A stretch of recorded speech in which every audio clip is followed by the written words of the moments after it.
Organelle of medicine lecture series में आज हम पढ़ेंगे intermittent disease. Intermittent disease aphorism number 231 से 245 में दिया गया है।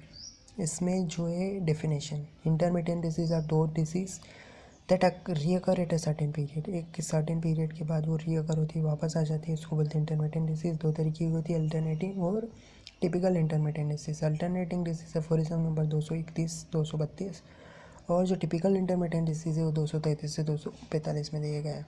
अल्टरनेटिंग डिसीज़ जो है वो डिसीज़ है जो कि जिसमें क्या देखने को मिलता है, these are that kind of disease where certain morbid state alternate at certain interval. कुछ सर्टेन इंटरवल के बाद अल्टरनेट करती है डिसीज़। सर्टेन मॉर्बिक स्टेट जो है वो मतलब कुछ डिसीज़ स्टेट जो है अल्टरनेट करती है with morbid state of different kind, मतलब कि अलग अलग काइंड की डिसीज़ देखने को मिल सकती है। They belong to a class of chronic disease. ये क्रोनिक डिसीज़ को बिलोंग करते हैं। इसमें एंटी सोरा मियाज़म रहता है और सिफिलिस मियाज़म भी हो सकता है।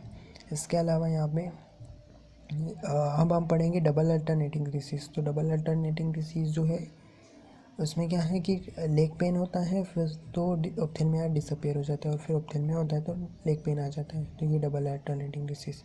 कन्वल्जन है, स्पासम जो है वो अल्टरनेट करते हैं immediately with any other affection of the body और सम पार्ट ऑफ इट, मतलब कि ये भी अल्टरनेटिव डिसीज़ का टाइप है, कन्वल्जन स्पासम।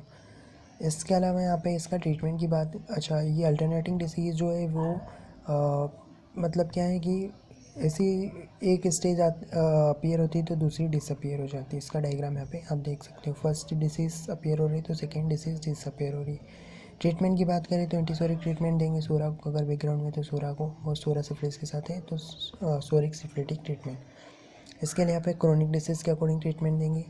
तो क्रोनिक डिसीज़ की बुक में यहाँ पे ट्रीटमेंट दिया गया है, उसके अकॉर्डिंग हम डिस्क्रिप्शन की बात करें तो अगर यहाँ पे देखिए, अगर यहाँ पे सोरा सिफिलिस जो है तो इस केसेस में अपन को क्या है, एंटीसोरिक ट्रीटमेंट देना है।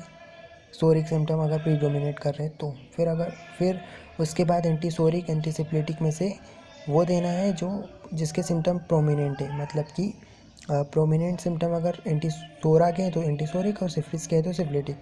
इसके अलावा यहाँ पे सोरिक सिम्टम को रिमूव हो गए, ठीक है, तो इसके बाद अपन को कुछ सिम्टम अगर बचे हुए तो एंटीसोरिक ट्रीटमेंट फिर से देना है। और इसके अलावा एंटी मियाज़मेटिक रेमेडी जो है वो प्रॉपर टाइम पे और सिम्टम्स टोटालिटी के बेस पे देना है। इसके अलावा अल्टरनेटिव ट्रीटमेंट के दौरान अपन को उसको तब तक देते रहना है जब तक कि उसका कंप्लीट क्योर ना हो जाए। तो सोरिक, फिर उसके बाद सोरिक या एंटीसिफिलिटिक, फिर उसके बाद सोरिक, फिर और बच गया सिफिलिटिक या सोरिक तो फिर से उसको इस तरीके से करते रहना है। इसके बाद यहाँ पे आता है, हम देखेंगे इसका चार्ट जिसमें कि हमने पढ़ा इंटरमिटेंट डिसीज, इसमें अल्टरनेटिंग, इसमें कि डबल अल्टरनेटिंग और थ्री फोल्ड अल्टरनेटिंग डिसीज़। इसके बाद आता है टिपिकल इंटरमिटेंट, तो जिसमें कि non febrile and febrile. Non febrile aphorism 234, febrile 235 से 244। स्पोराडिक एपिडेमिक, फेब्राइल के 4 हैं, sporadic epidemic, epidemic of non marshy area, pernicious individual of non marshy area और एंडेमिक ऑफ मार्सी एरिया। तो स्पोराडिक एपिडेमिक 235 240 में दिया गया है, एपिडेमिक ऑफ नॉन मार्सी 241 से 242, pernicious individual of non marshy area 243 और एंडेमिक ऑफ मार्सी एरिया 244। तो इसका हम नेक्स्ट वीडियो में अलग से पढ़ेंगे, टिपिकल इंटरमिटेंट डिसीज़।